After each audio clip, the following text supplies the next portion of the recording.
And Jamey, I'll throw it to you first. You've got DeAndre Swift as one of your breakouts. You have Najee Harris as one of your breakouts. Who would you take first? Najee Harris or DeAndre Swift? Najee. I would take Najee over Cam Akers too. Just to go back to the start of the show. I just think the again blueprint. Mike Tomlin's blueprint for 15 years now has been, or 10 at least 10 years. If not going back further than that, but he has a guy. He leans on that guy, and I think Najee Harris is going to be that guy. I think he's going to catch passes out of the backfield. He's going to work at the goal line. He's going to be their guy on first and second down. So.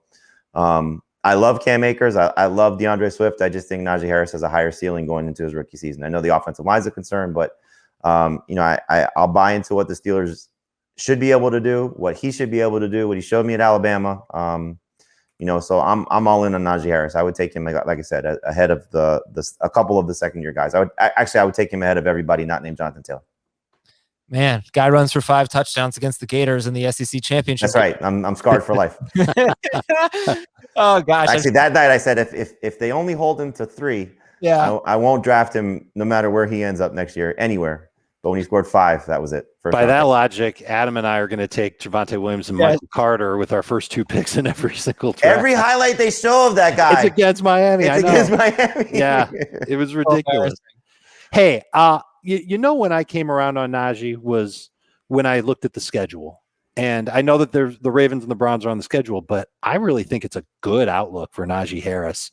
So you take the pedigree and what he did in college, and everybody knows that he's been this prime running back prospect since he was in high school. And you tack on what you know about the Steelers. I think the one thing that I get hung up on with Najee and why I'm not ready to put him ahead of Cam Akers is the offensive line. It used to be that the Steelers' offensive line was dominant and great, and I could trust it. And now I'm wondering if they're going to be the reason why Najee isn't as efficient with all that work, and he is going to get a lot of work. So he's moved up for me too. I think he's worthy of a late first-round pick, but I can't pull the trigger on him ahead of Cam Akers. It's the one guy that I got to disagree with you on. Okay, but you do agree that Najee Harris ahead of DeAndre Swift? Yes. Okay. By the way, and it wasn't long ago where I didn't feel that way, and it wasn't the news in Detroit that swayed me. It was what the year is going to look like for Najee, provided that he doesn't get a lot of bumps and bruises. And Baltimore is actually week 18, so he will not see them twice in the fantasy calendar, which is nice. Unless you're playing to week 18 like an idiot. Yeah. All right. At running back for Dave, Cam Akers is one of his breakouts, and Antonio Gibson is the other. And I think it's really impressive what Gibson did last year, considering he barely played running back before 2020. I agree. He ran a 4.39 40. He worked out as a receiver at the Senior Bowl. Right. And then to come in and play running back, I think he averaged 4.7 yards per carry. He did. Scored a lot of touchdowns. If I had one bone to pick with him, Dave, one thing to nitpick here, he really crushed Dallas twice and Cincinnati once. Other than that, he wasn't great. It's look, it's not like you can't do that really. It's not fair because you can't just like remove every easy. Your A's are statting the bleep out of this one. He's been on a roll. No, I just like. Look at what he did. Look at what he did. Like, okay, it's like the Tyler Lockett argument, right, Dave? You said, look at those 3 weeks where Lockett put up all those huge points. Yeah. Take away Dallas, 2 games against Dallas and 1 against Cincinnati. His 3 longest runs of the year came against Dallas. So I don't know. Does that bother you at all? No. I'm looking for a new angle because we've talked about Gibson so much. I'm just looking for a new angle. So go ahead. No, listen, I think there could be something to it, but it's not going to sway me into taking him with a second-round pick. I'm ready to believe in him the same way that the Washington coaching staff is believing in him. And there were a lot of elements to his game that I think he can improve on. He only averaged like 12 carries a game. I would expect him to get more. He had like a catch rate over 80%. And he only had he had less than 50 targets on the year. That's got to go up too. And he had a ton of touchdowns. You know that's a role that he's going to have. This offensive line's got a little better. And I talked about Najee's schedule and how that helped sell me on Harris. Gibson's schedule is not too far off. He's got a top 10 projected strength of schedule, a little bit worse than Najee Harris's, but still one of the best. It also starts pretty favorably. So I'm believing that his workload will rise. His efficiency will stay the same. I'd like him to be more elusive. He ranked poorly in yards after contact per attempt, which is crazy because he forced and broke through a bunch of tackles. It was strange. But I think he can start to take a bigger role in the offense.